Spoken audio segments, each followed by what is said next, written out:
What's up? It's your boy Karceno, man. And I wanted to speak to y'all directly so you can see me. No boogeyman stuff. I'm only 5'11", 217. Not a real menacing guy. But let's talk about the Taxstone interview with Beanie Sigel, the full interview. No snippet or nothing. I'm going to put the link in the description box so y'all can go there and listen to the entire show. To me, it was very enlightening because what the approach Meek was going to try to do was he's trying to put out this text message showing some of the lessons he's trying to teach Meek. But you understand from listening to Beanie Sigel that he's not lying. He's telling the truth about everything. So the thing, it reflects on Meek because it shows you the type of person he is. I mean, I could fill in a lot of those blanks Beans left out, but I'm not because he left them out on purpose. But there's other stuff that aligns with a lot of the stuff he's done in the past. And I'm going to tell you all about it. Don't worry, we'll get there. You'll see why Rick Ross is, everybody be like, where's Rick? Why Rick is keeping him at arm's distance? Why is that? Because he ain't the same guy he signed. See, people forget. I got a good memory, homie. I know a lot about you that you don't really know. But we're going to get into that. We're going to get into Atlanta. We're going to get into a lot of stuff. We're going to get into when you were like near Compton, what happened? We'll get into that too. We're going to get into a lot of stuff that you probably won't even believe. So that's in the future. Let's stay in the present right now. What Beans was talking about was that they had a show in Reading, Pennsylvania, which ended up going to Game. Game ended up taking that six-figure deal, where he ended up performing in Reading, Pennsylvania. So he took the money. Now Meek could end all this by doing an interview, but he won't. Meek could have went and shut it all down with an interview and say, look, I'm going to be real. I'm going to tell you what's going on. But he's not going to tell you what's going on. Do you know why? Because it makes him look like a chump. If he can come out and tell you the truth of what's going on. He can't do that. See, that's why when they sucker punch Beans, they couldn't go in and tell you nothing. They got to say, he broke the code, man. And we ain't gonna tell what all he told, but homie told. But we can't say it. So that people who around and be like, man, what's going on? What you do that for? They can be aligned with you. You see, that's what they do. It was this dude that supposedly had a beef or a problem with me, but would never tell me the problem or whatever. And then anybody else who know both of us would be like, man, what's up with you and homie? I don't want to talk about it, but yeah, we ain't cool. But I don't want to talk about it. Because talking about it means he have to tell them exactly what happened. And if he tells them, they're going to be like, for real? That's the reason? And they know that. And they're going to be like, that's too weak. That's a sucker move. So they'll rather say, I don't want to talk about it. And let people's imagination go like it must be something really bad. When it's really nothing.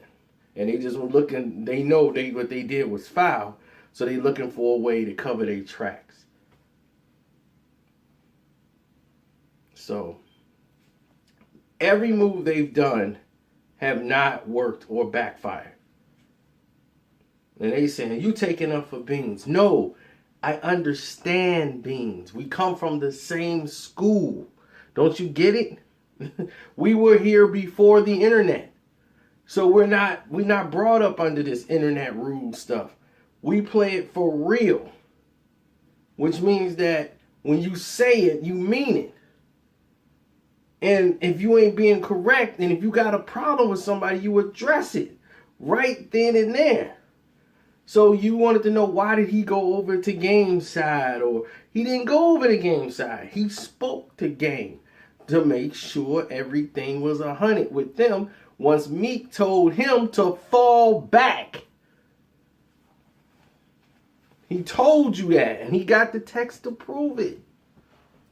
He got everything. Meek didn't come out and deny it. Meek didn't say nothing. Meek gonna try to get people, because he talking about Lil Vert. He's right about Lil Vert. He's got purple hair, and he got a purse, he got an earring in his nose. That ain't the type of dude you need at wartime. What Lil Vert gonna do? Dig it. Oh God, they busting them caps. I don't want to see that. That's not gonna help you. And when you in the trenches, you're gonna be looking for Lil Vert. In the trenches? No way. That's not what you want. So,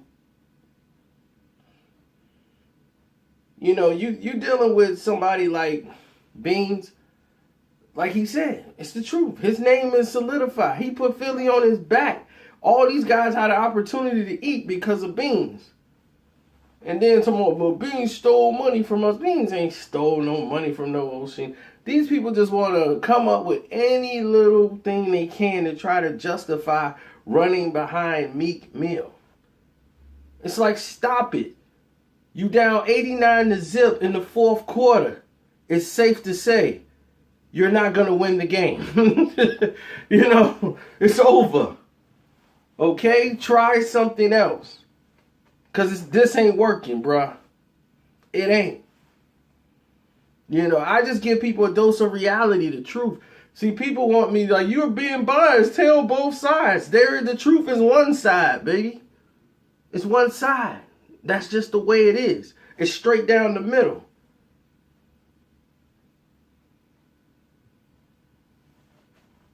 What else there to say, man? So I like the interview. Tax did the right thing. He let Beans talk. You don't cut him off. You don't try to jump in with some questions to try to lead him somewhere. Let him talk. All you got to do is give him Beans the mic and back up. Let him talk. Let him get it out. Let him say it the way he want to say it. What did he say to Game now that was of any importance? Nothing. Because Meek don't have anything that's important. That's on anything. He told the truth. What didn't we know about Meek? Beans went on a radio interview and said he was writing the song. And they said, stop, hold up. You said you was writing? See, the thing is, Meek has gotten too big for his head. He's living in somebody else's house in Cali. She's telling him what to do. She's basically giving him money. So her money is basically, he's spending her money because he's not doing shows. His money dried up like a well.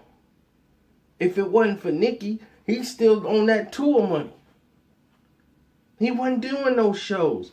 And the guy in Pennsylvania was finna book him. It was one spot in Vegas and then out here in in Pennsylvania. They were finna offer you 6 figures. You got paid $75K in Miami. You got paid another, I think 100 stacks to host a party in Vegas. That was it. And Nicki's people hooked you up with that. You have done nothing. And you got all these people thinking you finna take care of them. Good luck with that. I don't tell y'all don't subscribe to Meek or don't. If you like that kind of music, by all means, go ahead. But to me, I know what he is. I know the shadiness he's done.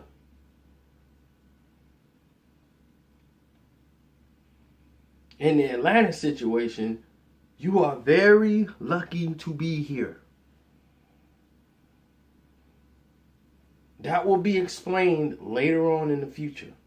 But you're very lucky to be here. You are a very lucky man, because that's how we knew you weren't street then. When you made that stupid statement on Twitter that almost cost you your life. That wasn't a smart move. That wasn't a street move. Anybody from the streets, see, you didn't understand, man, and we'll talk about it in the future, but people who have to ask for a green light didn't need it no more, because you just gave it to them on Twitter. So if they do it and they come back and be like, look what he put on Twitter. He basically said, come and do me. We'll talk about that in the future. And we'll explain what happened in Atlanta. Not too many people know about it. Meek know a little bit. But he know the whole scenario leading up to Atlanta. But he'll be enlightened when we connect all the dots. And he go, wow. Because we know what you do. He sits back. He goes on his little tablet. He's on the internet. He's on the gram. Every day. On the gram. Social media. Twitter. Looking and seeing what people saying about him. He Googles his name. Every day. You see, I got people in Philly. They right at the Temple Hospital, man. They work there. I got people that's work all the... I know people everywhere, man. It's like, you think I would just come to Philly and don't have people that know me somewhere and be like, hey, man, come on out here to Philly. Oh, I can't come out there. Come on, man. I got people everywhere. It's just like everybody else. They got family. You got people you know. People in Chicago hiding out in Philly. Like, look, I'm going to Philly. They don't like New York. They move to Philly. Philly's more what they, in tune with. My Muslim brothers, they pray all day. The House of Yah Israelites, they out that way. So, believe me. That's why I keep telling y'all, don't worry about me. I ain't scared to go to Philly. I'm scared of my strength when I get to Philly on what they might do if somebody tried to harm me. They don't like that. No, not at all. Believe me, the House of Yah will not allow me to be harmed. That's why I don't want to go there to create that controversy, that moment. Because somebody wouldn't be hurt. And why do that? I mean, I don't need the YouTube hits. Believe me, if this was about YouTube hits, there's so much you don't know that I could say that would make people just like, I don't like DJ Envy. Don't like him. But I know something that would just blow him up. He wouldn't be able to sleep at night. He'd be so mad. He couldn't even do the show. But I don't say it because out of respect. He didn't do anything to make me want to put that out there. I just say that's not cool to put out there on him. So I don't do that to Envy. But I don't like DJ Envy. Met him a few times because we got mutual friends. Don't like him at all. Don't like his attitude, nothing about him. So people might say he's a nice guy now. He didn't have a Breakfast Club then. I don't think. But didn't like his attitude. He was just getting on and just getting some paper or whatever, and he was just, his attitude was a little too, too light skinned for me. And then Corrupt hates me. So, I mean, that's the truth is the truth. He hates me. He don't like my video I did about him and Foxy Brown, he hates it. He hate part 1 and part 2. Because he don't understand. I could tell the full story and continue it on, which I could have done and made a part 3, which wasn't going to be great. But see, when people look at a story, like if I told a story, somebody else told a story about me, they might tell it in a style I might not be comfortable with, because I wouldn't have probably told everything in the story that make me look bad. I would, because I don't care, but other people wouldn't.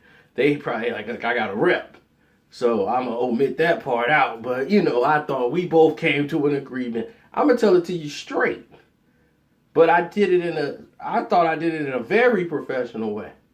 And I cut out certain things because I think that's too personal. It's too much in the home. So I don't want to go there. So let me do it that way, because that way it makes sense. So I didn't touch it. But if I touch that, me and him will probably throw hands if we see each other.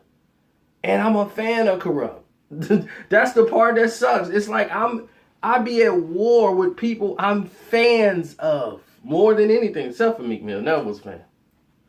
So to me, he can't rap. Don't like his songs. He doesn't follow the beat. He's just doing whatever he wants to do.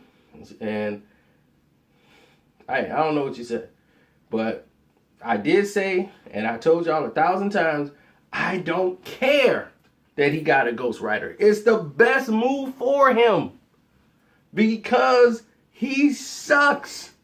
His material sucks. So if he gets somebody who can make it sound organized, like, okay, well, he's all right. Well, yeah, all right. Well, maybe Meek, yeah, he's getting better. He needs that. He needs a writer. Believe me, he needs one bad. Because all he got is yes men. You know that. You don't need me to tell you that. He gonna hit that booth up, and it's gonna be a bunch of ghostwriters. A bunch of homies in it. What y'all think of that one? Man, it was cold, man. Oh, man, my face is scrunched. He got them dudes. So that's what they gonna do. They just gonna kiss up to him because he think they gonna give him some money. Or he gonna give him like 20, here's $100. He don't break them off nothing like that. He'll give him some jewelry and change that he got out that he gonna write off as a tax thing on his little LLC. But he ain't on like that no more. He thinking like, man, I got like $4 million. He keep bragging about money. Like, dude, you got $4 million. Nicki gave you that money. You ain't making nothing. And right now, you better try to work with Ross. That's all I can tell you. Because it's finna get spooky for you. Now, you can go pop a willy to that.